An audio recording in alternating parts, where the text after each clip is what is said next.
After the selections we can also even go for the E performance management, कि जहां पे उसका performance appraisal जो है वो भी क्या है, इंटरनेट के माध्यम से, सिस्टम के माध्यम से हो सकता है. So now we can have the various several software packages which is developed to measure the employee's performance and even offer the suggestions for the improvement of the employee's performance.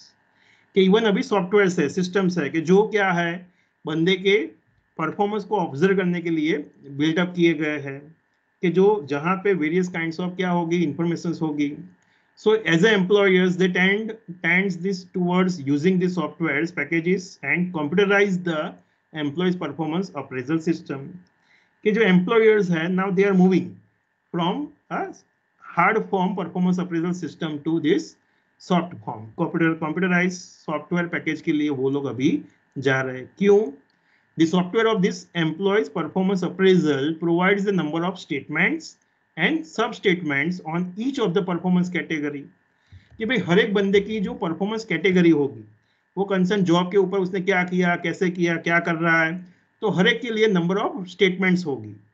तो उसका जो supervisors है कि जिसको उसका performance appraisal report fill up करना है, तो उसको क्या करना है, कंसर्न सिस्टम में जाना है और वो पर्टिकुलर एम्प्लॉयज के लिए उसको जो फीडबैक देना है परफॉर्मेंस अप्रेजल के अंदर, तो वो कंसर्न टाइम के कंसर्न डे पे ऊपर जाके कंसर्न स्टेटमेंट को सिंपली टिक मार्क करना है, दैट्स इट. वहां पे उसको सिस्टम के अंदर पूरा लिखना क्या है क्या नहीं, वो सब कुछ लिखने की जरूरत भी अभी नहीं है. So the appraisal select and click the appropriate ratings for each statement, कि भाई वो स्टेटमेंट के लिए वो बंदा क्या है क्या नहीं, उस हिसाब से उसको टिक करना है, रेट करना है, दैट्स इट. उसका काम क्वाइट इजी हो गया. So now the system will generate the detailed report by the time the appraiser has moved all the performance categories and sub factors. कि भाई डे बाय डे जो evaluators होगा, senior जो होगा, उसने कंसर्न बंदे की सारी डिटेल्स फिलअप की होगी परफॉर्मेंस अप्रेजल के अंदर वन बाय वन. तो एट द एंड जो सिस्टम होगी वो पूरा रिपोर्ट जनरेट करेगा कि भाई ओवरऑल उसका परफॉर्मेंस 6 महीने के अंदर कैसा है कैसा नहीं, 1 साल के अंदर कैसा है कैसा नहीं. And now this report can be modified, even comments can be added or deleted by the appraisers and the final reports can be prepared by the managers. कि भाई लास्ट में क्या होगा, जो मैनेजर्स होगा, कि जो बंदा है जो final performance appraisal report check करेगा, देखेगा, इवेल्युएट करेगा, तो वो इवन उसके अंदर जो सिस्टम जनरेटेड जो रिपोर्ट्स है उसके अंदर कोई कमेंट ऐड कर सकता है, कोई कमेंट्स को डिलीट कर सकता है, और इवन वो अपना वहां पे मार्क्स पॉइंट्स स्टेटमेंट्स लिख सकता है. सो वो इवन उसको अपडेट भी कर सकता है वो रिपोर्ट को. So the further the organisations use this computer network, sophisticated telephone systems and video equipment to monitor and record the even employment work activities. कि भाई इवन अभी क्या पॉसिबल हो चुका है कि भाई हम वीडियो रिकॉर्डिंग कर सकते हैं, ऑडियो रिकॉर्डिंग कर सकते हैं, कि जिसके माध्यम से ऑटोमेटिकली डेटा रिकॉर्ड होता रहेगा कि भाई वो जो बंदा है वो क्या काम कर रहा है, कितने घंटे काम किया, कैसे काम किया, तो वो इवन पूरी सिस्टम और सब साथ में मिलके काम कर रहे हैं. कि भाई आप as a resource person supervisors आप एट द एंड उसका डेटा डालते हो कि भाई मिस्टर ए तो उसने कितने घंटे काम किया, इतने घंटे काम किया, ये यूनिट्स बिल्डअप किए, तो आपने सिस्टम के अंदर वो डेटा डाला. At the same time system के अंदर वो सारी चीजें इवन रिकॉर्ड भी हो जाएगी.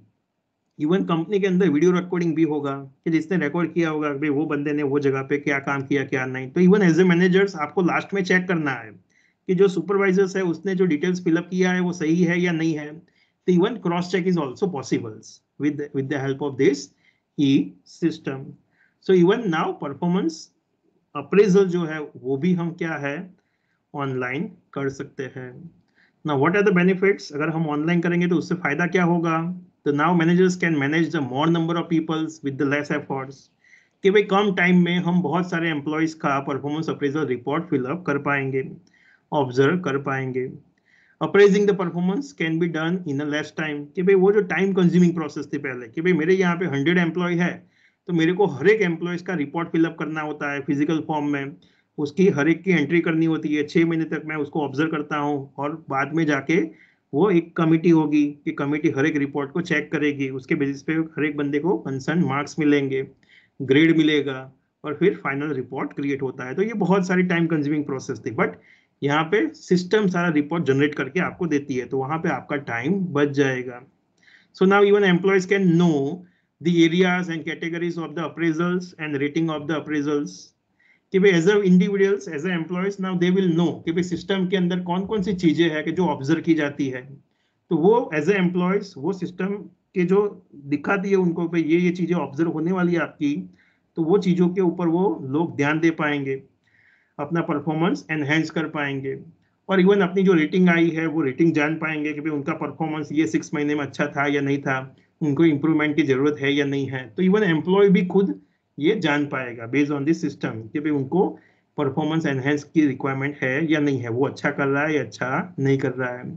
तो ये सारे बेनिफिट्स हमें मिलेंगे।